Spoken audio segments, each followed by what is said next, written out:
Bueno, hola a todos. Vamos ahora con el supuesto práctico número uno del examen de administrativos del Estado de la convocatoria según la web del ENAP del año 2019. Formato como todos los supuestos de Estado de estas últimas convocatorias, 20 preguntas más 5 de reserva, enunciado extenso y sobre ese enunciado nos hagan preguntas. Vale, y como suelen hacer en estas oposiciones en concreto, bastante transversal el supuesto porque hay movidas de procedimiento, de contratos, de financiera, de normas de estas así un poquito colaterales del bloque de personal, del TREVE para algunas, pero de esos reales decretos. Bueno, bastante transversal como suele ser el caso. Vale, vemos el enunciado extenso.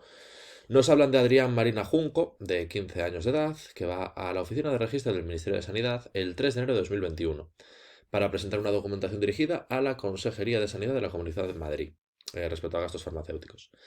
Este chaval, don Adrián, consideró que la atención que recibió por parte del personal del registro no fue adecuada y por ello decidió presentar una queja formal. Bien, va a tener 15 años, un chaval bastante maduro.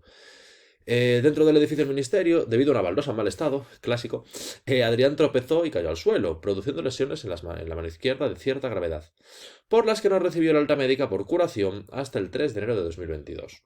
A ver, qué casualidad, ¿eh? Justo, 3 de enero del 21, 3 de enero del 22, un año clavado. Por otra parte, el Ministerio de Sanidad está tramitando una serie de contratos que plantean diversas cuestiones. Primero, uno de los contratos tiene por objeto la construcción de un edificio para establecer un centro de investigación sobre pandemias en un solar propiedad del Estado. El presupuesto base de licitación es 7.202.024 euros. El proyecto y ejecución de la obra se adjudicaron a la empresa Obras y Contratas S.A. por un importe de 6.808.000 euros, IVA incluido. El plazo de ejecución de la obra es de 5 meses, lo iban a hacer con celeridad, comenzando esta en enero del 21 y estando prevista la finalización en junio del 21. Claro, si son 5 meses, pues lo que tiene. Una vez comenzada la ejecución de la obra, la Administración aprueba una modificación de la misma al incluir una zona de aparcamiento. Vale. Además, se ha contratado con la empresa Servicios Informáticos S.A. la adquisición de unos equipos informáticos y de telecomunicaciones que no son objeto de adquisición centralizada para su instalación en el Centro de Investigación sobre Pandemias. El contrato, cuyo valor estimado es de 20.000 euros, establece el 1 de septiembre del 21 para la entrega de los equipos. No obstante, se suspende la iniciación del suministro por causas imputables a la Administración por un plazo de 5 meses.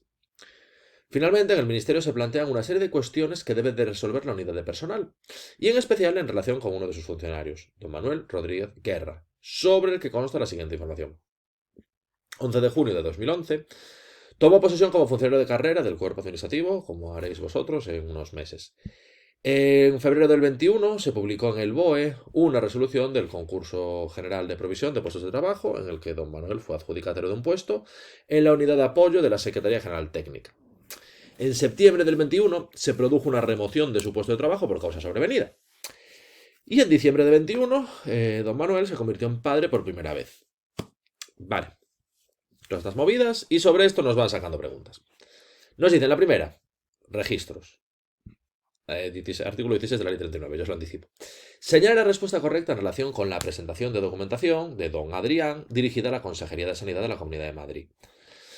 Claro, nos contaban al principio de todo, así empezaba el supuesto, que iba a la oficina de registro del Ministerio, Administración General del Estado, evidentemente, para presentar documentación dirigida a una comunidad autónoma, a la Consejería de Sanidad de la Comunidad de Madrid. Y la pregunta es, ¿lo puede hacer o no lo puede hacer? Sí, lo puede hacer, se puede hacer. Esto es artículo 16.4, bueno, 16 y en concreto el punto cuarto, de la ley 39. Podría presentarla en el registro del Ministerio de Sanidad, aunque el escrito fuera dirigido a un órgano de la Comunidad de Madrid. Vale, tenemos aquí la ley 39, mejor vamos por el índice. Tenemos el artículo de los registros, artículo siempre interesante, preguntable, a nivel teórico hemos visto algunas preguntas, también tiene aplicación de cara a supuestos prácticos. Y al final la pregunta iría un poco en este sentido, ¿dónde se pueden presentar los documentos? Vale, sería, vale, registros electrónicos de a quien sea que lo dirijas y cualquiera de los sujetos del 2.1, vale, en correos de la forma establecida reglamentariamente, movidas del extranjero, pues en las oficinas consulares o representaciones diplomáticas, y luego también en oficinas de asistencia en materia de registros, vale, con la misma lógica, oficinas de asistencia en materia de registros de cualquiera de los sujetos del artículo 2.1. Perdón. Vemos el 2.1, vamos a ver que están comunidades autónomas, evidentemente, y Administración General del Estado. Claro, 2.1, Administración General del Estado y comunidades autónomas. También entidades de la administración local y sector público institucional. Pero se puede presentar en el Estado algo que vaya a una comunidad autónoma o en una comunidad autónoma algo que vaya al Estado, sin mayor problema. Vale, efectivamente se puede hacer. Bueno, o sea que sí que lo puede hacer en virtud de lo que tenemos en el artículo 16 de la ley 39, haciendo esa combinación, si hace falta para precisar más, con el artículo 2, que nos hace referencia al 2.1 en concreto, a los lugares donde se pueden presentar las cosas. Vale, así que nada, la primera, tema de los registros, yo creo que bueno, más o menos facilita esta pregunta. Y sobre todo, el artículo en concreto nos hace ver que el 16, el de los registros, es muy importante porque, insisto, nos lo pueden preguntar tanto a nivel teórico como a nivel práctico. Vale, esta sí se puede hacer, aunque vaya para el Estado lo puedes presentar en una comunidad autónoma o aunque vaya para una comunidad autónoma lo puedes presentar en un registro del Estado. Se podría perfectamente. Vale, luego nos meten un par de ellas, claro. Nos contaban que el chaval este no se quedaba conforme con el trato que le daban allí, le tratarían mal, igual como vieron que era pequeño, pues no le respetaron lo suficiente, o lo mucho que sé. Le pareció mal el trato. Se quiere quejar. Vale, nos hacen dos preguntas sobre el Real Decreto, el 951, que tenemos aquí, la mejora de la calidad de la administración del Estado, que nos regula un poco el tema de las quejas. Deciros que de esto, aquí nos lo meten como supuesto práctico, pero también hemos visto preguntas, o bueno, si estáis viendo antes los supuestos prácticos que los test, pues veréis preguntas en los test de esta misma parte. O sea que esto, interesante, los plazos de tramitación de las quejas, qué hacer si no te contestan. Bueno, esto interesante a efectos de este Real Decreto. Preguntarle también a nivel tanto teórico como práctico. Y nos dicen, vale, primero, según este Real Decreto, una vez recibida la queja de don Adrián, porque no le han atendido bien en el registro, la unidad responsable de la gestión de las quejas debe de informarle de las actuaciones realizadas en qué plazo. Vale, correcta, 20 días hábiles. Esto lo tenemos todo en el 16. Digo todo porque tanto la respuesta de esta pregunta como la siguiente están aquí. Quejas y sugerencias. Recibida la queja o sugerencia, la unidad competente informará al interesado de las actuaciones realizadas en el plazo de 20 días hábiles. Debe informarle de las actuaciones realizadas en el plazo de 20 días hábiles. Pregunta de plazo y se corresponde directamente con el 16.1. Fijaros que ese plazo se puede suspender si se le hace un requerimiento para que aclare el contenido de la queja. A lo mejor el chaval presenta, no es el caso, aquí no nos lo cuenta, pero imaginaros que el chaval presenta la queja, o bueno, cualquier persona presenta la queja y no queda muy claro qué está planteando, o no se entiende bien el fondo del asunto, le puedes hacer un requerimiento para que te aclare el contenido y entonces se puede suspender ese plazo de 20 días que habría para contestar. Y luego enlazamos y nos dicen, siguiente pregunta, que va en el mismo artículo, pues ya os comentaba, según el artículo 16 de este mismo Real Decreto, si transcurrido el plazo establecido no le contestan, si don Adrián no hubiera obtenido ninguna respuesta de la Administración respecto a su queja, ¿qué puede hacer? Tú presentas la queja, en 20 días te tienen que contestar. Si no te contestan, lo que puedes hacer es dirigirte a la Inspección General de Servicios del Ministerio para conocer los motivos de la falta de contestación. Vale, eso nos lo dicen aquí. Si transcurrido el plazo establecido no hubiera obtenido ninguna respuesta de la Administración, el ciudadano podrá dirigirse a la Inspección General de Servicios del departamento correspondiente para conocer los motivos de la falta de contestación. Vale, y para que esa inspección proponga las medidas oportunas. Pero lo que puede hacer esta persona, bueno, hasta ahí cualquier persona que no le contesten en el plazo establecido de 20 días hábiles, es dirigirse a la Inspección General de Servicios. Vale, decir, oye, a ver qué pasa, muéveme lo mío, que me tenían que contestar y no lo han hecho. Vale, y esto lo he dicho, tanto una cosa como la otra, tanto la pregunta número 2, el plazo para contestar, como qué hacer si no te contestan, preguntable a nivel práctico, lo estamos viendo, pero también preguntable a nivel teórico. ¿Vale? Y ya que estamos, acordaros, de aquí también sería súper importante, tanto a nivel teórico como a nivel práctico incluso, el artículo 19, ¿vale? Que las quejas que tenemos según este Real Decreto no se consideran recursos y no afecta de ninguna manera a los recursos. Son cosas independientes. Una cosa es la queja, otra es el recurso y no tiene nada que ver la una con la otra. No se afecta, no se ven afectadas el poner una por haber puesto la otra, el no poner una por no poner la otra. No hay dependencia entre ambas figuras. ¿Vale? Eso también es interesante. Pero bueno, así la parte de las preguntas del Real Decreto. Vale, luego esta siguiente es de la parte de responsabilidad patrimonial y esta es una pregunta que me gusta a mí, me gusta, además os lo incido siempre que hablo de responsabilidad patrimonial al final, esto lo incido mucho. Claro, aquí nos dicen, ¿cuándo prescribe el derecho a reclamar que tiene don Adrián respecto a su reclamación de responsabilidad patrimonial? Esa lesión que sufrió en una mano, decía, en una muñeca, por la baldosa que estaba en mal estado.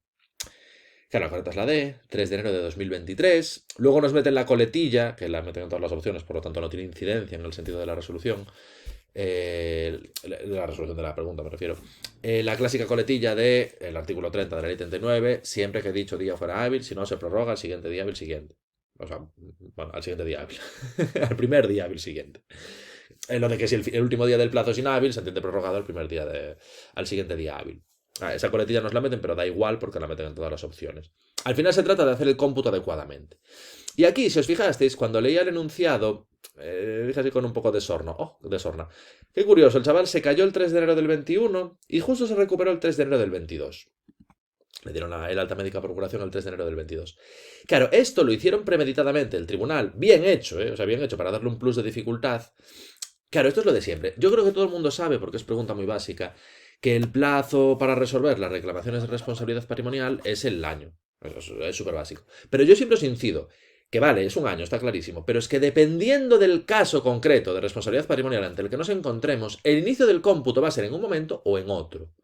A veces empiezas a computar desde que se producen los hechos, pero en otros, como es este caso, cuando haya lesiones corporales, no vamos a empezar a computar desde que te lesionas, sino que empezamos a computar desde la determinación de las secuelas o desde la curación. Fecha de curación en este caso. Entonces no empezamos a computar el 3 de enero del 21, sino que empezamos a computar el 3 de enero del 22. Y es de ahí, de cuando tenemos que hacer el cómputo de fecha a fecha. Es un año de fecha a fecha.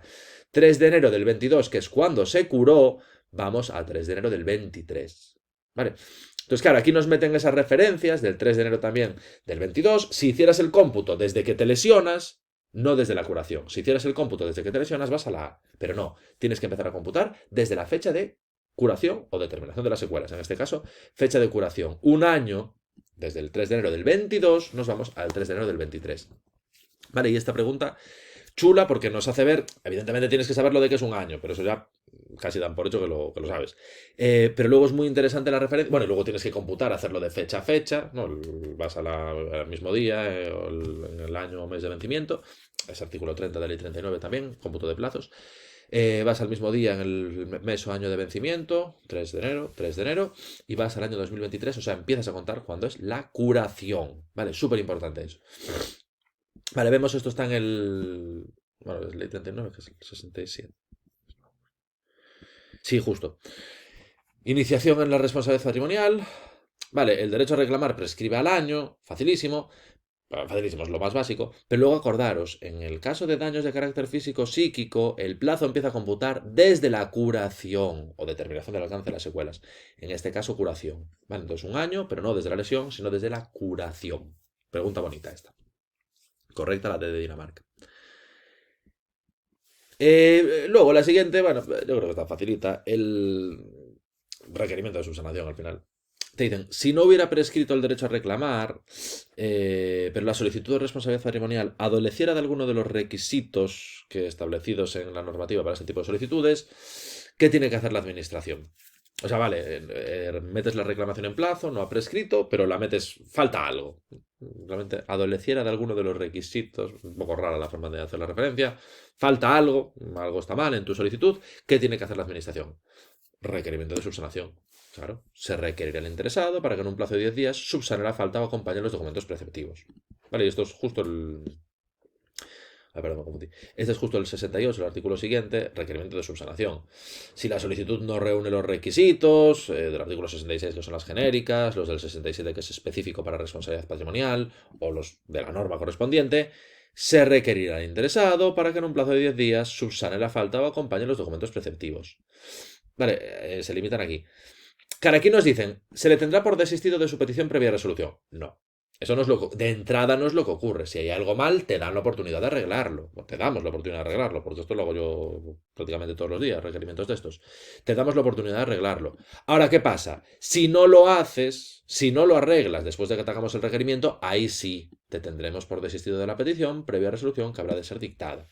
Vale, entonces la cosa es esa. No es que de base te declare desistido. No. Yo primero te doy la oportunidad de arreglarlo y si no lo arreglas sería ahí cuando te tendría por desistido. Vale, entonces, bueno, esta es más o menos sencillita, artículo 68 de la ley 39. Luego, la siguiente, esta interesante porque hay que combinar dos conocimientos, digamos. Hay que saber si se pone fin o no a la vía administrativa en una responsabilidad patrimonial y luego qué recurso cabe, si ha puesto fin o no a la vía. Bueno, y qué recurso cabe en función de lo que haya ocurrido. Te dicen, vale, Si Adrián presentara su reclamación de responsabilidad patrimonial en plazo y el ministerio resuelve desestimando la reclamación, ¿qué recurso podría interponer don Adrián? O sea, metes la reclamación, te la tramitan, te desestiman, tienes una desestimación expresa, ¿qué recurso cabe? Claro, aquí lo primero que, o sea, lo que resulta determinante para ver el recurso que cabe es saber si se pone fin o no a la vía administrativa, claro. Dependiendo de lo que haya pasado, pues metes una cosa u otra. Aquí te dan de alzada, bueno, te cuentan aquí movidas. Tenemos que ir al artículo 114 de la ley 39 para ver si se pone fin o no a la vía administrativa en una reclamación de responsabilidad patrimonial. Y efectivamente, sí, ponen fin a la vía administrativa, entre otras muchas cosas, la resolución de los procedimientos de responsabilidad patrimonial, cualquiera que fuera el tipo de relación pública o privada de que derive. Responsabilidad patrimonial pone fin a la vía administrativa. Vale, pone fin a la vía administrativa. Por lo tanto, sabemos ya que pone fin a la vía administrativa, de ahí descartamos recurso de alzada y nos cabe el de reposición. Vale, nos cabe el de reposición. Y luego un poco, dentro de las opciones, hay que entender también el espíritu y la lógica del recurso potestativo de reposición. Vale, que eso está en el 123, actos que ponen fin a la vía administrativa. Claro, pueden ser recurridos potestativamente en reposición ante el que los dictó o ser impugnados directamente ante la jurisdicción contenciosa. O sea, o bien meter reposición o bien puedes ir directo al contencioso. En la AMA hablas de reposición y me dices, como requisito imprescindible para ir al contencioso. No. El de reposición es potestativo opcional. Puedes ponerlo o no. Es verdad que si lo pones tienes que esperar a que se resuelva antes de ir al contencioso. Tampoco tendría sentido. Meto reposición, ya me voy al contencioso, luego me estiman el potestativo hostia, y ya empecé el contencioso, menuda liada. Eso tiene sentido. Pero es potestativo, no es obligatorio poner el potestativo, si no, no sería potestativo. No es obligatorio poner el potestativo antes de ir al contencioso. Si ya has puesto fin a la vía administrativa, puedes ir ya directo al contencioso. Entonces puedes elegir o potestativo o irte directo al contencioso. Vale, y luego la D, está interesante. Porque aquí nos dice, puede interponer alzada, que ya no cabría alzada, está claro, porque ha puesto fin a la vía administrativa. Y luego nos dicen, y si es desestimatorio, luego meter el de reposición. Y esto acordaros que enojo, y esto me lo preguntan periódicamente, y me consta que en algunas academias, por desgracia, y algunos supuestos preparadores lo dicen mal, es que es increíble el... Bueno, al final, esto cualquiera puede ponerse a hablar. ¿Qué te dice? No, es alzada y frente a la resolución de la alzada luego puedes meter reposición, porque la resolución de recurso de alzada pone fin a la vía administrativa. Dices tú, vale, campeón, eso es verdad, la resolución de recurso de alzada pone fin a la vía administrativa, pero tendrás que leerte la ley. Tendrás que leerte la ley y leerte el artículo 122.3, toda la ley, y verás que te dicen expresamente, contra la resolución de un recurso de alzada no cabe ningún otro recurso administrativo, salvo que corresponda el extraordinario de revisión. Pero contra una resolución de una alzada no puedes meter luego potestativo de reposición porque está expresamente prohibido. Vale, y esto, claro, es algo que me dicen, no, pues joder, pues a mí en la academia me dijeron que sí. Bueno, pues te lo digo, el que te lo dijo no tenía ni idea, con todo el respeto. Porque está expresamente prohibido. Está expresamente prohibido. Aparte, os lo digo yo por la práctica diaria y porque yo trabajé justo informando recursos. Pero es que está expresamente prohibido, lo pone ahí clarísimamente. Claro, la gente hace esa lógica básica de, no, pues la resolución de un recurso alzada pone fin a la vía administrativa. Y como pone fin a la vía administrativa, entonces podré poner reposición. Y dices, ya, pues sería mejor que fueras exhaustivo en la lectura y te leyeras toda la ley, toda. Por lo tanto, también el 122.3, y sabrías entonces que contra la resolución de recurso de alzada no cabe recurso de reposición. No cabe, expresamente prohibido. ¿Vale? Importante, que esto es algo que me fastidia bastante porque es que se expande ese rumor, esa pésima explicación, ese desconocimiento y al final esto pues, puede ser perjudicial para montones de opositores que si te lo cuentan mal, pues luego lo vas a hacer mal en el examen. Correcta la C. Luego la siguiente, de esta orden tan chula, a mí por lo menos me gusta, de los documentos contables, te dicen, vale, según la regla 77 de esa orden del año 96, que establece el tema de operación contable para ejecutar el gasto, documentos contables, ¿qué documento deberá expedir el servicio gestor competente al inicio del expediente de contratación para construir ese centro de investigación de pandemias? Vale, cuando inicies el expediente, RC de presupuesto corriente y en su caso si corresponden, pues RC de ejercicios futuros si esperas gastar dinero también en ejercicios futuros. RC sería documento de retención de crédito. Esto al inicio del expediente de contratación.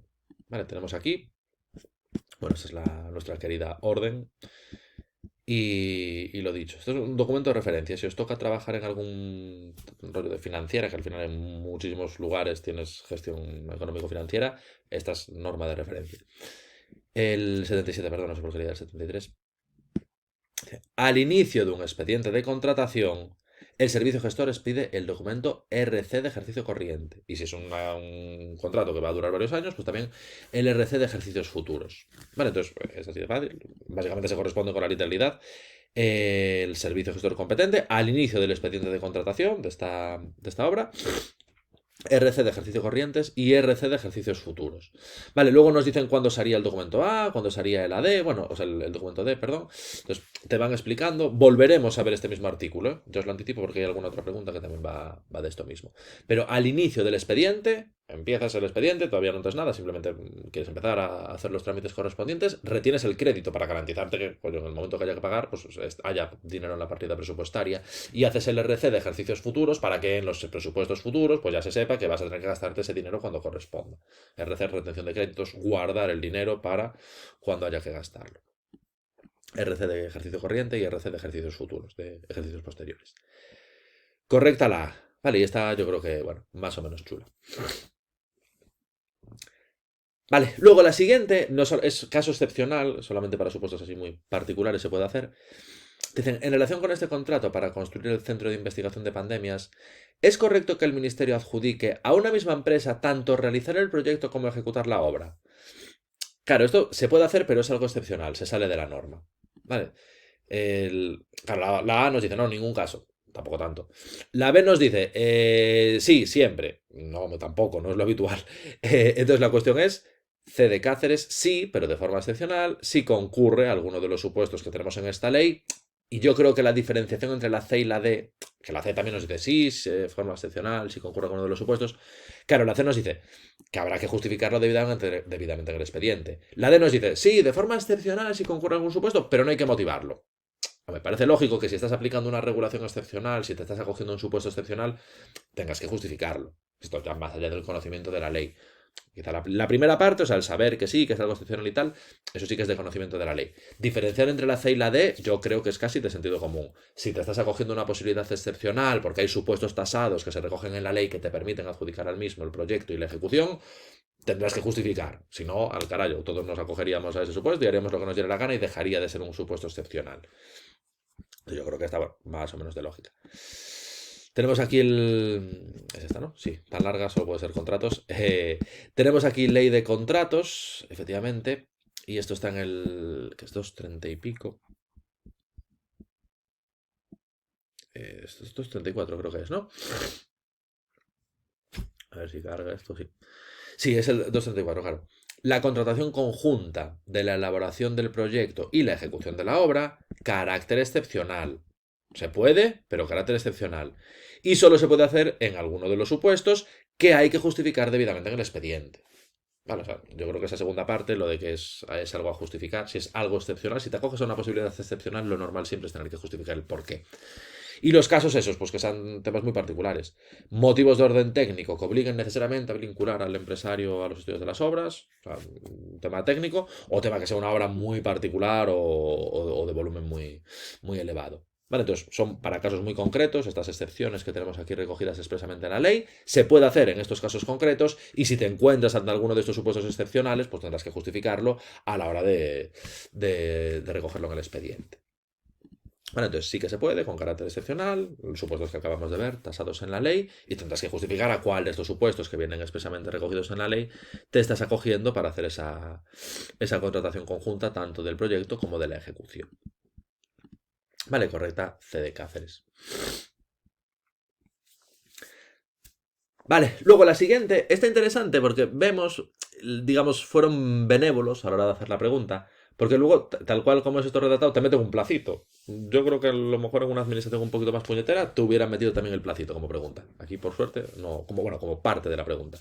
Aquí, por suerte, no os lo metieron. Dicen, en cuanto a la modificación del contrato para construir el edificio, que era que le metían un parking, básicamente, que supone la introducción de unidades de obra no comprendidas en el proyecto, sin que sea necesario realizar una nueva licitación, te van casi a un copia y pega del artículo en este caso. ¿Quién fijará los precios de aplicación a esta? Vale, quien fijará los precios será la administración previa audiencia del contratista. Vale, previa audiencia del contratista. O sea, aquí en el enunciado nos contaban, vale, pues sí, se adjudica así el centro este y luego lo modifican porque hay que meter un aparcamiento, ¿no? Creo que decían un parking. Aquí ya te lo dicen en el enunciado de forma muy concreta para ceñirse a la literalidad de la ley. Supone la introducción de unidades de obra no comprendidas en el proyecto sin que sea necesario realizar una nueva licitación. Vale, fija los precios la administración previa audiencia del contratista. Les faltó meter lo de los 3 días. Bueno, eran 3 días, creo, ¿no? Esto está en el 242. Justo.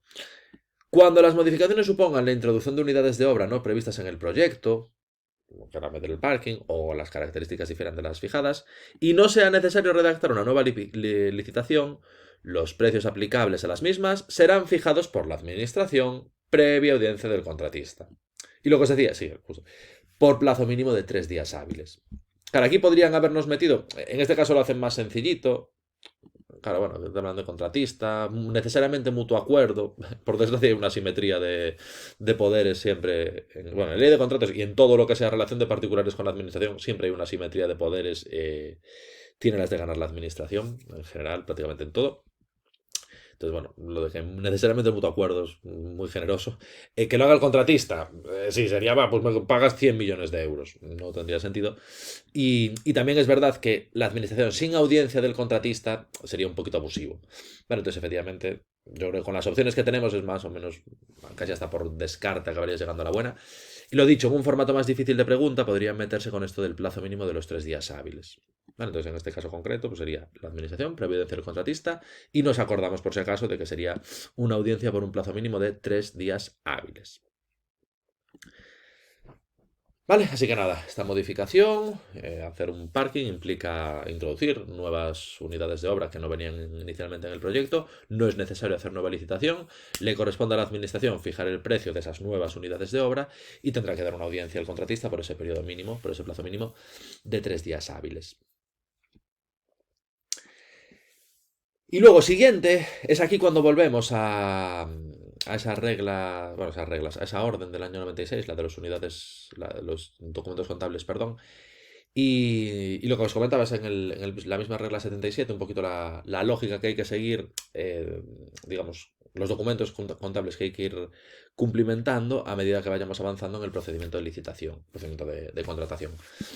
Te dicen, respecto al contrato relativo a ese centro de investigación sobre pandemias, ¿en qué momento debe del servicio gestor expedir el documento contable de, por importe igual a 6.880.000, que es el importe por el cual se adjudicó? Formalización del contrato. Vale, el documento contable de es a la hora de formalizar el contrato. Tenemos aquí, perdón, me confundí. Tenemos aquí, claro, veíamos que al iniciar el expediente de contratación se expide el RC de ejercicio corriente y si corresponde de ejercicios futuros. Vale. Luego nos decían, posteriormente, una vez se apruebe el expediente de gasto, el servicio gestor formula documento contable A por el importe al que se corresponda el expediente de gasto y A de ejercicios futuros si es que correspondiera. Y luego nos dice, cuando se formalice el contrato, el servicio gestor expide el documento contable D por el importe que corresponda. Y si corresponde también, porque es un gasto plurianual, pues también el D de ejercicios futuros. Claro, en este caso nos contaban, creo que era que la obra se hacía rápido, era todo en el año 2021, entonces no hay nada de ejercicios futuros, pero pudiera ser, si necesitamos una obra que se va a prorrogar durante 5 años, o durante 3 años, o durante el tiempo que sea, pues entonces habría que hacer los Ds de ejercicios futuros que correspondieran. Bueno, entonces fijaros que, claro, nos van contando un poquitito, al empezar el expediente, pues metemos el RC, luego una vez que está aprobado ese expediente de gasto, metemos un documento contable A, luego una vez que se formaliza el contrato, metemos el documento contable D, ¿vale? Ya sabemos exactamente el dinero que nos vamos a gastar y por lo tanto hacemos ese documento contable D. Entonces, documento contable D cuando se haga la formalización del contrato. Luego, la siguiente, esta de artículo súper interesante, tanto a nivel práctico como es este caso, como podría ser también a nivel teórico, contratos menores. Vale, nos vamos al 118 de ley de contratos. Dicen, en la adquisición de los equipos informáticos y de telecomunicaciones, ¿estamos ante un contrato menor? Creo que nos decían que eran 20.000, ¿no? Memoria. Justo, 20.000 euros. Vale, esto sería un suministro de 20.000 euros. Nos preguntan, ¿será un contrato menor? No, porque el valor estimado es superior a 15.000. Ley de contratos, no, ley de contratos aquí. Es que tengo todas las leyes puestas ahí en el buscador y me lío. Claro, hay que usar tantas para motivar esto que es un mogollón. Nos vamos al 118, ¿no? 18. Sí, 118 en los menores. Que cargue este compañero. Y nos dice, vale, se consideran contratos menores los contratos con valor estimado inferior a 40.000 cuando sean obras o inferior a 15.000 cuando sean suministro o servicios. Vale, por lo tanto, 15.000 euros. No, porque estamos ante uno que eran 20.000, ¿no? Ya me lío, sí. Era 20.000, valor estimado 20.000, obviamente 20.000 no es inferior a 15.000, se asume que los números nos los sabemos todos, y por lo tanto no nos encontramos ante un contrato menor. Vale, bueno, nos hacen la referencia al 229 para los de suministros centralizados. Yo creo que tenemos una referencia en el enunciado a que no era centralizado. Yo creo que nos decían en el enunciado.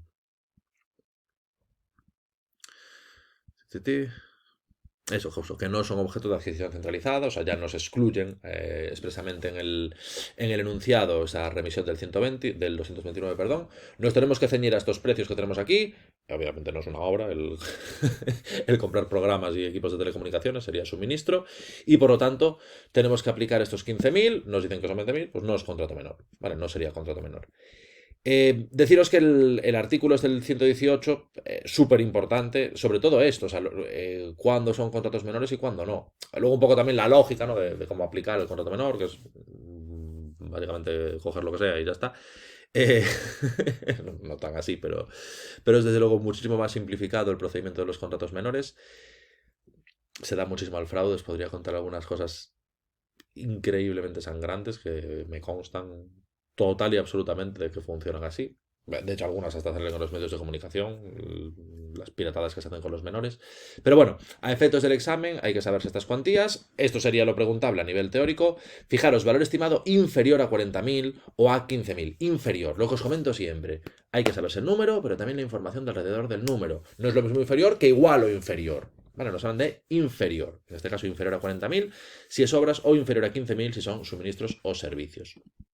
Vale, en este caso son 20.000. Evidentemente es superior a los 15.000 y por lo tanto no sería contrato menor. Vale, correcta la C de Cáceres. Luego, siguiente que tenemos, seguimos con ley de contratos. Claro, aquí nos contaban como que se suspendía el inicio del suministro, creo que era 5 meses, ahora verificamos en el enunciado.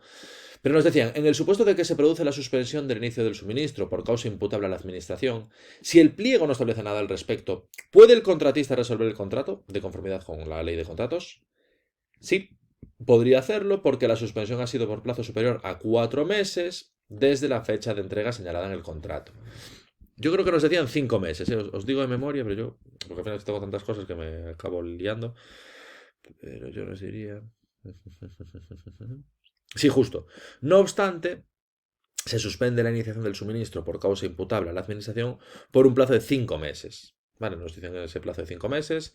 Lo que vamos a ver ahora en la ley, en concreto en el artículo 306 me parece que es que justo sería causa de resolución si fuera superior a 4 meses. 5 meses también está claro que es superior a 4 y por lo tanto sí que cabría esa posibilidad. El 300 y pico, ¿no? Sí, resolución de contrato de suministro, causa de resolución. A ver, carga esto. Justo, causa de resolución de un contrato de suministro.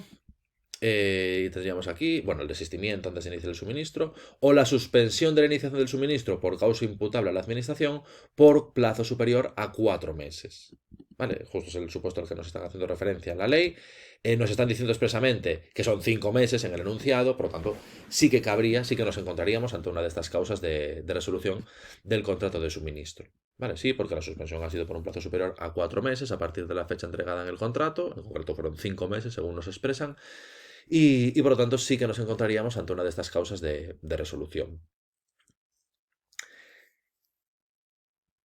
Luego, la siguiente hacía referencia, esta ya vamos por la parte de la Ley General Presupuestaria, y esta hace referencia a una de las modificaciones. Es interesante por un detalle semántico. Te dicen, vale, conforme al principio de universalidad de los presupuestos, si surge un gasto que no admite demora y no hay crédito suficiente en el presupuesto, ni tampoco es ampliable y no puedes hacer otra modificación, ¿cómo se puede afrontar dicho gasto? Vale, esto sería a través de un suplemento de crédito. Vale, suplemento de crédito. Estamos aquí, ¿no? La general presupuestaria. Vamos al 55, es el que regula esta... Sí, extraordinarios y suplementos son el 55. Claro, tenemos los créditos extraordinarios y suplementos. Claro, aquí nos definen, nos dicen, cuando haya de realizarse un cargo que no pueda demorarse hasta el ejercicio siguiente y no exista crédito adecuado o sea insuficiente y no ampliado, deberá procederse a la tramitación de un crédito extraordinario o suplementario. Claro, la cosa es, si no hay crédito, es cuando haces crédito extraordinario. Y si el que hay es insuficiente, es cuando harías el suplemento. Vale, entonces es un poco el chiste de lo que nos están contando aquí. Y entonces aquí nos dice, vale, surge un gasto que no admite demora, bien, y no hay crédito suficiente en el presupuesto vigente. O sea, hay un crédito destinado a eso, pero yo qué sé, te tienes que gastar 200.000 y solamente tienes 50.000 o 100.000 o lo que carajo sea, menos de 200.000. Entonces, hay crédito, pero no es suficiente. Otra cosa diferente es que te dijeran, y no hay crédito. Si no hay crédito, correspondería a un crédito extraordinario. Si hay crédito, pero no es suficiente, entonces es cuando metes el suplemento de crédito. Vale, que tenemos aquí. Vale, entonces la lógica sería esta. Luego, bueno, acordaros también por preguntas teóricas que nos podrían hacer, cómo se financiarían, un poco la casuística para financiar esos créditos, bueno, un poco el régimen jurídico en general, pero quizá dentro de lo que es el crédito extraordinario y el suplemento de crédito, que forman parte de las modificaciones que se recogen en el 51, crédito extraordinario y suplemento de crédito, entender un poquito la lógica, que hay cosas de que a efectos de esta pregunta no nos están diciendo, o sea, no entra en juego esta disyuntiva que os comento, pero a efectos de entender las figuras sí. Cuando es crédito extraordinario es cuando no hay nada, no hay crédito, digamos, tengo que crearlo, genero el crédito extraordinario, hago el crédito extraordinario, y otra cosa diferente es que tenga un crédito pero no sea suficiente. Existe el crédito, existe la partida presupuestaria, digamos, pero no me llega el dinero para el gasto que quiero afrontar. Entonces, en ese caso, suplemento. ¿Vale? Esa es la disyuntiva entre ambas figuras. Y aquí, efectivamente, la opción a valorar en este caso sería tramitar el suplemento de crédito, porque no hay crédito suficiente en el presupuesto vigente. Vale, es interesante. Luego, la siguiente, este mismo concepto preguntado, lo hemos visto, bueno, lo tenéis en el bloque de preguntas teóricas. Esto en su momento, claro, fue un cambio enormísimo que se planteó respecto a temas de prestaciones de los funcionarios civiles del Estado. Te dicen, si don Manuel ingresó en la administración el 1 de junio de 2011, teniendo en cuenta esa ley de seguridad social de funcionarios civiles del Estado, ¿qué pasa con esta persona? Vale, lo que pasa con esta persona es que se integra en el régimen de mutualismo administrativo y en el régimen general de la seguridad social a los exclusivos efectos de pensiones. Vale, o sea, va por el mutualismo que le corresponda, pero a efectos de pensiones van para el régimen general. Vale, van para el régimen general. Tenemos. Es esta de aquí, ¿no? Justo. La norma de referencia, la que aprueba esta ley de la seguridad social de los funcionarios civiles del Estado. Y aquí el punto número 1, el artículo número 1, perdón, no, el número 2, perdón, el número 2, nos dice, vale, cobertura, muy bien, clases pasivas, mutualismo administrativo, todo genial, pero luego nos dicen, no obstante lo anterior, los funcionarios de carrera de la Administración Civil que hayan ingresado a partir del 1 de enero de 2011 quedarán integrados en el régimen general de la Seguridad Social a los exclusivos efectos de pensiones. ¿Vale? A los exclusivos efectos de pensiones. Y es, efectivamente, esta es la... Claro, aquí nos dicen, régimen general para prestaciones sanitarias. No, régimen general para prestaciones sanitarias y de pensiones. No, es para lo que le corresponda, mutualismo administrativo, para todo lo demás, pero para pensiones, en concreto, exclusivamente para pensiones, van al régimen general. Y son los que entraron en el sistema a partir, bueno, no en el sistema, los que ingresaron como funcionarios de carrera en el Estado a partir del 1 de enero de 2011. Vale, ese fue un cambio en su momento súper importante. Tuvo muchísima notoriedad y muchísima repercusión, un poco por simplificar y se supone que por ahorrar en cuanto a la gestión y hacer más eficiente el funcionamiento del sistema, pero la clave es esa, que es a partir la fecha, ¿no? Pues con lo que pueden jugar, en este caso es un poco con lo que juegan, fecha sería a partir del 1 de enero de 2011 y luego, ¿para qué? Van a régimen general, pero solamente, nos lo dicen muy claro, a los exclusivos efectos de pensiones, ¿vale? A los exclusivos efectos de pensiones. ¿Vale? Sería clases pasivas, mutualismo administrativo, lo que pueda corresponder, pero a los exclusivos efectos de pensiones van para el régimen general. Interesante esta pregunta. Y lo dicho, en mismo concepto, misma motivación, mismo artículo que habría que manejar, que sería importante, lo hemos visto en preguntas teóricas, por lo tanto, conviene manejar esto, conviene saber la fecha y conviene saber que es exclusivamente los efectos de pensiones. ¿Vale? Ambos conceptos. Luego, la siguiente. Claro, se suelen sacar de la manga preguntas de algunas normas raras, sobre todo en el bloque de personales, que es quizá el más complejo de todos, porque hay multitud de reales decretos y multitud de normitas pequeñas. Está claro que el TREBEP es la norma fundamental, luego el 364 y el 365, los reales decretos me refiero, también interesantes. Luego está la de reforma de la función pública del 84, es la ley de reforma de función pública del 84 también, por ejemplo, tema de retribuciones, pueden preguntar. Pero luego a veces se sacan preguntas de normas así un poquito peregrinas, y esta es una de ellas. Algunas del decreto de indemnización de servicios, que es excepcional que te lo pregunten. Y esta, por ejemplo, es de la norma que regula el registro de personal, registro central de personal. Dice, en el 2014 Manuel cumplió su primer trienio. Claro, si entró en el 11, pues el trienio lo hace en el 14, claro.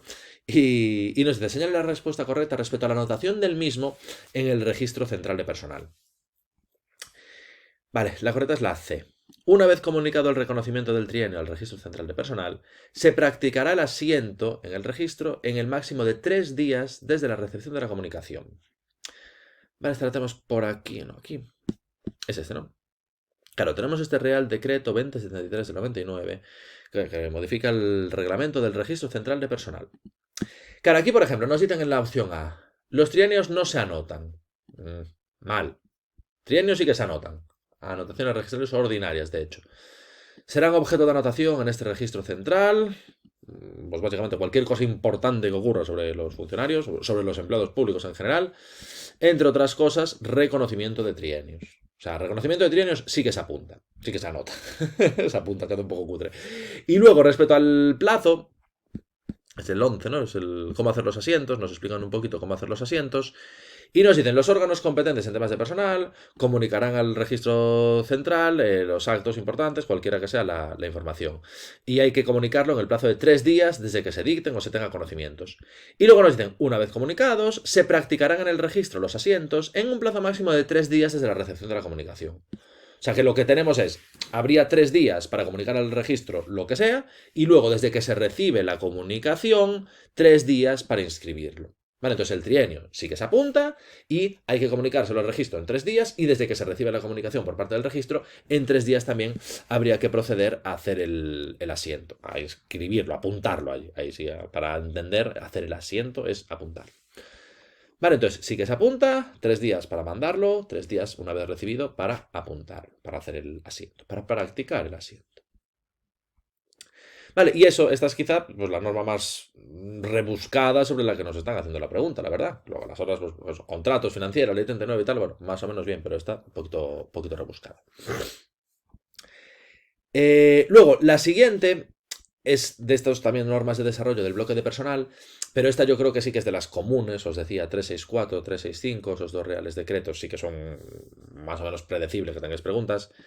Te dicen, vale, una vez articulada la remoción del puesto de trabajo de don Manuel, ¿qué pasa? Claro, nos contaban que se le removía del puesto de trabajo por causas sobrevenidas. ¿Vale? Y entonces, en ese caso, remoción por causas sobrevenidas, se le asigna un nuevo puesto de trabajo por adscripción provisional. ¿Vale? La remoción por... Bueno, juraría, ¿no? Sí, por causas sobrevenidas.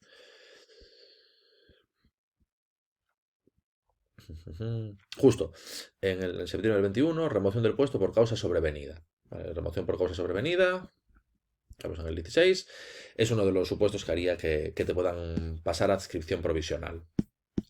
Vale, tenemos aquí el 364, vemos aquí, bueno, vemos el artículo de adscripción provisional que es el 63, y nos cuentan aquí, puestos de trabajo se pueden proveer por adscripción provisional cuando haya remoción o cese en supuestos de los del artículo 50 o 58. Vale, o sea, cuando hay una remoción o cese, cabe esa posibilidad de hacer la adscripción provisional. Y en el artículo 50, de los supuestos de los que nos hablan es, bueno, de los múltiples supuestos de los que nos hablan, es de remoción por causas sobrevenidas. ¿Vale? Cabe esa posibilidad de que haya una remoción por causas sobrevenidas y uno de los supuestos que, bueno, una digamos, de las consecuencias que tendría esa remoción por causas sobrevenidas es que cabría la posibilidad de que se nos asignara un puesto por adscripción provisional. Vale, entonces lo dicho, tenemos remoción de los puestos de trabajo, múltiples supuestos, entre ellos las causas sobrevenidas, y luego tendríamos esa posibilidad, perdón, me pasé, en el artículo 63 de que si tienes una remoción de puesto de trabajo, podrías ser reubicado, digamos, a través de esa adscripción provisional. Vale, entonces lo dicho, cabría esa posibilidad de que se le haga una adscripción provisional. Venga, luego, siguiente que tenemos, preguntas por la parte del TREBEB ya, la norma básica de personal. Yo creo que esta primera, muy sencillita. Nos contaban, lo último que nos decían de este señor, de don Manuel, era que tenía un hijo y nos pregunta, vale, ¿qué permisos podrá disfrutar por el nacimiento del hijo? Claro, es el permiso del otro progenitor por nacimiento. Permiso de 16 semanas, de las que las 6 primeras serán de descanso obligatorio. Pero creo que estas de las muy facilitas. 16 sí, pero 10 de descanso obligatorio no. Son las 6 primeras de descanso obligatorio. Yo creo que se sabe bien. Y luego de 16 semanas, en todo caso simultáneo a la madre. No. Pues las 6 de descanso obligatorio sí, pero luego el resto lo puedes organizar. De hecho, esto os lo digo yo por experiencia. Que yo con mis dos hijas, cuando acabó mi mujer sus permisos, fue cuando cogí yo los míos. O sea, la parte obligatoria no, pero luego la parte opcional la dejé hacia el final. Vale, y luego la lactancia no es por hijo menor de 18, sería por hijo menor de 12. Yo pienso que este es de los permisos que mejor se maneja. Yo creo que esta es de las preguntas más sencillitas. 49. Permiso del otro progenitor, diferente de la madre biológica. 6 semanas, de las cuales las 6 inmediatas posteriores de descanso obligatorio. Yo creo que está muy sencillita, no tiene mayor complejidad.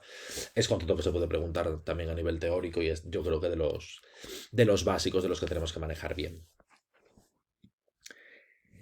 Luego, siguiente que tendríamos es respecto a cómo funciona la excedencia por agrupación familiar. Nos dicen, vale, si la mujer de don Manuel, personal docente de una comunidad autónoma, es destinada a la comunidad autónoma de la región de Murcia, ¿podría este señor don Manuel acogerse a la excedencia por agrupación familiar? Vale, existe la agrupación familiar y el requisito es que tu cónyuge tiene que tener destino definitivo como funcionario de carrera o como laboral fijo. Pero sí, cabe esa posibilidad de acogerte a la excedencia por agrupación familiar. Vemos en el 89, tenemos todas las excedencias. Tenemos aquí, letra B, agrupación familiar. Es aquí. Excedencia voluntaria por agrupación familiar. No hay requisito de haber prestado servicios efectivos, pero el requisito es que el cónyuge resida en otra localidad por haber obtenido y estar desempeñando puesto definitivo como funcionario de carrera o laboral fijo.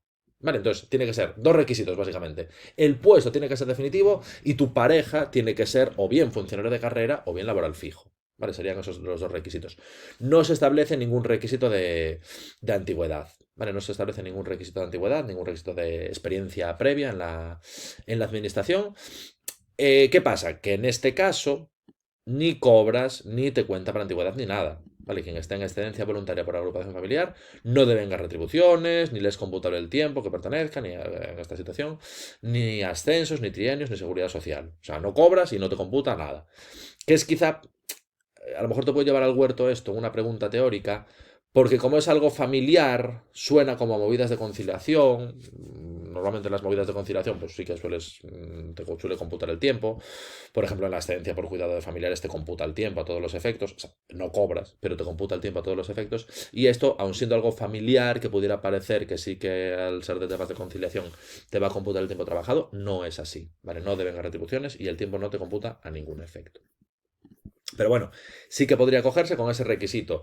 El destino tiene que ser definitivo y el puesto tiene que ser o bien de funcionario de carrera o bien como laboral fijo. Vale, pero bueno, sí, excedencia por agrupación familiar, con estos requisitos la podría disfrutar.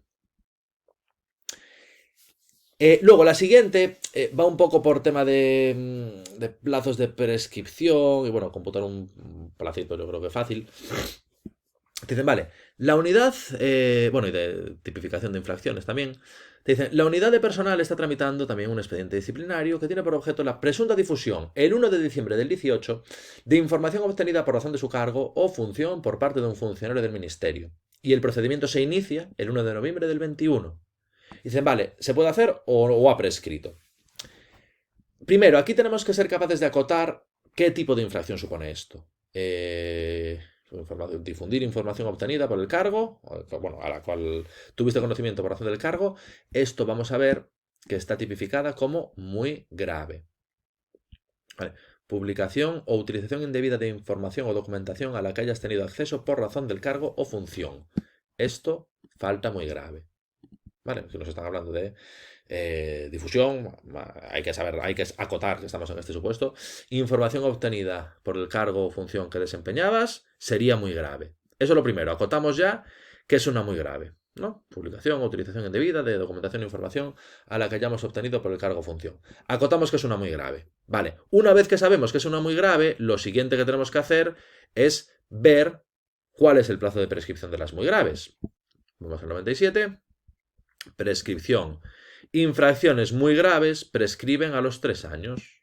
Entonces, como es una muy grave, prescribe a los 3 años. Tenemos que computar desde la fecha de comisión de la infracción los 3 años. Vas de fecha a fecha, vas al día del mes en el año de vencimiento. Son 3 años, 19, 20, 21. 1 de diciembre del 21 es cuando prescribiría. Como se incoó el procedimiento sancionador el 1 de noviembre del 21, no había prescrito, se podía hacer. Vale, entonces sí que se podía. Luego a las otras 3, claro, dice, las graves prescriben al año, ya, mal. Las graves prescriben a los 18 meses, ya, mal. Las muy graves prescriben a los 2 años, mal. O sea, realmente, en última instancia, aquí lo que tienes que saber es que las muy graves prescriben a los 3 años. Solo con saber eso ya te basta para acertarla. Pero la lógica global de la pregunta es, acotamos que es una muy grave, porque está tipificado así en el 95, luego vemos que las muy graves prescriben a los 3 años y computamos el plazo. Es cierto que aquí, simplemente sabiendo los plazos de prescripción, ya la vas a acertar, para simplificar. Pero la forma adecuada de hacer el desarrollo lógico es que os comento. Primero acotamos el tipo de infracción que es muy grave. Una vez que sabemos que es muy grave, nos vamos al artículo para ver el plazo de prescripción. 3 años. Computamos y con eso sacamos la respuesta correcta. Y vemos ahora la última de las preguntas, también por la parte del TREBEP, sería por la excedencia por violencia de género. Nos dicen, una funcionaria víctima de violencia de género consulta sobre la posibilidad de solicitar una excedencia por esta causa. De acogerse a esta figura, ¿durante cuántos meses tendría derecho a la reserva del puesto de trabajo? Vale, vamos a la excedencia por violencia de género. Artículo 89, como todas las excedencias. Funcionarias víctimas de violencia de género, primero, tienen derecho a solicitar esa excedencia, no se les exige tiempo mínimo de servicios previos y no le exigen plazo de permanencia en la misma, o sea, no tienes que tener antigüedad ni tienes que estar ningún tiempo determinado en esta situación, y te dicen, durante los 6 primeros meses tendrán derecho a la reserva del puesto de trabajo, y el tiempo que estés en esta situación te computa por antigüedad, carrera y derechos de seguridad social. Durante los 6 primeros meses, derecho a la reserva del puesto de trabajo. Aquí me dices 3, 12, 6 es la buena, todo el tiempo. No, o sea, la buena son 6 meses. Es cierto que si las actuaciones judiciales lo exigen, se puede prorrogar este periodo por 3 meses, haciendo prórrogas de 3 meses en 3 meses, hasta un máximo de 18, con los mismos efectos. O sea que no va a ser estrictamente 6 meses el tiempo de la reserva, sino que se puede ir haciendo prórrogas en función de las necesidades derivadas del proceso judicial, hasta ese máximo de 18. Pero bueno, aquí no se meten en la posibilidad de prorrogar. Por las opciones que tenemos, está claro que juegan con la referencia base, que es los 6 primeros meses, reserva del puesto de trabajo. Vale, o sea que lo dicho, 6 meses. Deciros que he visto, aquí en estado así, pero en otras administraciones también he visto otros supuestos que jugaban con esta excedencia de violencia de género y en general con todas las regulaciones específicas que hay para temas de violencia de género, reducciones de jornada, bueno, un poquito el régimen jurídico que hay para las víctimas de violencia de género, para las empleadas públicas que son víctimas de violencia de género. Vale, así que nada, correcta B de Barcelona y bloque temático interesante. Luego, siguiente. Con esto finalizadas las preguntas ordinarias. Deciros que en este examen en concreto no se anuló ninguna, por lo tanto, valoraron estas 20. Ahora, en otros, por ejemplo, en el otro supuesto de este mismo examen, se anularon algunas preguntas, por lo tanto, las preguntas de reserva son siempre importantes, tenemos que contestarlas, ¿vale? No hay que pasarlas por alto, siempre las contestamos. Vamos viendo esta primera de contratos, es un poco pregunta de numerito. Dicen, en la contratación con servicios informáticos S.A., si en lugar de la suspensión del inicio del suministro, la administración hubiera desistido una vez iniciada la ejecución, ¿qué consecuencia tendría? O sea, nos contaban que se suspendió el inicio, ¿vale? Pero aquí luego dice, vale, si en vez de pasar esto, lo que hubiera hecho la administración es desistido una vez iniciada la ejecución. ¿Qué pasaría? Bueno, pues que hay que darle el beneficio industrial.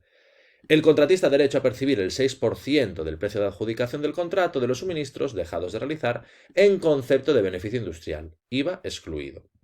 Bueno, o sea, aquí un poco la pregunta es, bueno, de entender lo que pasaría y luego de numerito, porque la A es básicamente igual, derecho a percibir el 3% del precio de adjudicación del contrato de los suministros dejados de realizar como beneficio industrial, IVA excluido. O sea, que al final les pregunto un poco de numerito, ¿será el 6? ¿Será el 3%?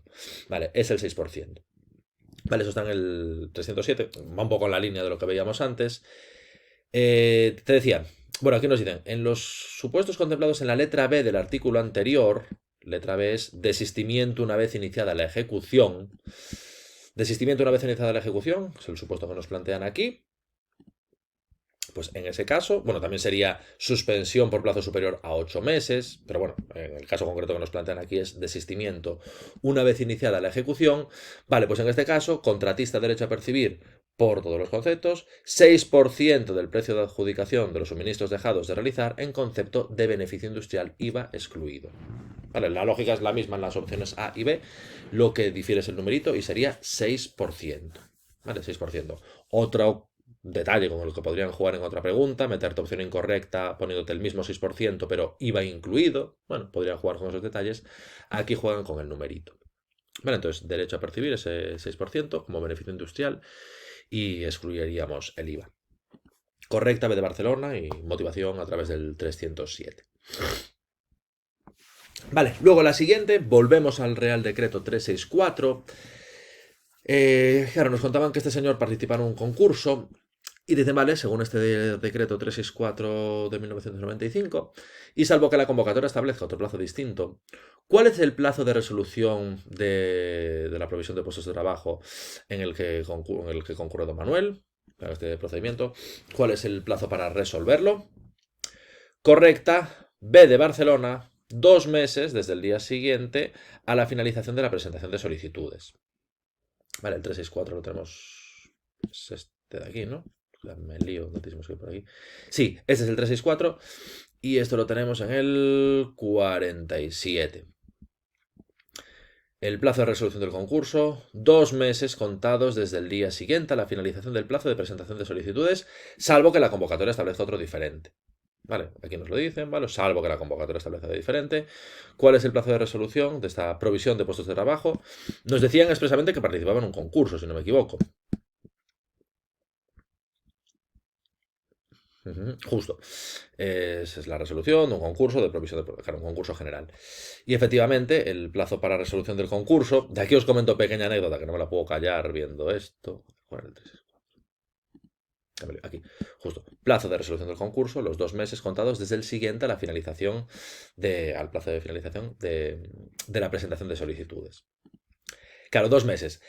Para que os hagáis una idea, el último concurso que tuvimos en la Junta se echaron cerca de 2 años finalizó la presentación de solicitudes para resolverlo. Cerca de 2 años. O sea, exagerado, exagerado. Pero bueno, lo que debería ser esto, algo rapidito y con celeridad, 2 meses, salvo que se establezca otra cosa en la convocatoria, 2 meses desde el siguiente a que finalice la presentación de solicitudes.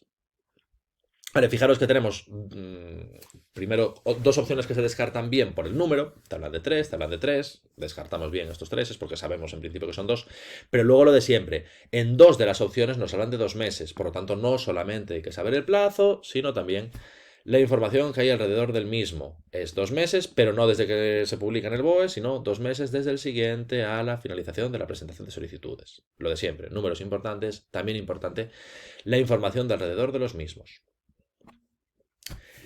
Luego, nos contaban una historia de la responsabilidad patrimonial del chaval que se caía al entrar en la oficina, cuando iba allí a presentar unos papeles. Y nos dicen, vale, dentro de este procedimiento de responsabilidad patrimonial, se solicita e informa al servicio cuyo funcionamiento ocasionó la presunta lesión indemnizable, que es un requisito obligatorio según la Ley 39. Según el artículo 81 de la Ley 39, plazo para emitir ese informe, 10 días. ¿Vale? Que es el plazo general de emisión de informes, por otra parte. Esto lo tenemos en los informes específicos de responsabilidad patrimonial, aquí. Perdón, me moví. en procedimientos de responsabilidad patrimonial, preceptivo el informe del servicio cuyo funcionamiento ocasionó la presunta lesión indemnizable, no pudiendo exceder de 10 días el plazo de la emisión. Vale. O sea, el informe este de que no haya ocasionado la presunta lesión indemnizable es obligatorio, es preceptivo, es un informe que necesariamente hay que solicitar en los procedimientos de responsabilidad patrimonial y el plazo de emisión no puede exceder de 10 días. Vale, lo que os comentaba es el plazo genérico, ¿no? Los informes normales, no solo este, sino que los normales en principio son 10 días. ¿Qué pasa? Que los normales te abren la puerta a que por cumplimiento de normas o por los restantes plazos del procedimiento se exija o permita uno mayor o menor. Para este en concreto son 10 días y solo 10 días. Vale, así la 3, nos quedan ya solamente un par de preguntitas. La cuarta de reserva por las obras. Y nos dicen, vale, de acuerdo con el 232 de la Ley de Contratos, en función del objeto de la obra, podemos afirmar que la construcción del edificio en el que se establecerá el Centro de Investigación sobre Pandemias, ¿qué tipo de obra es?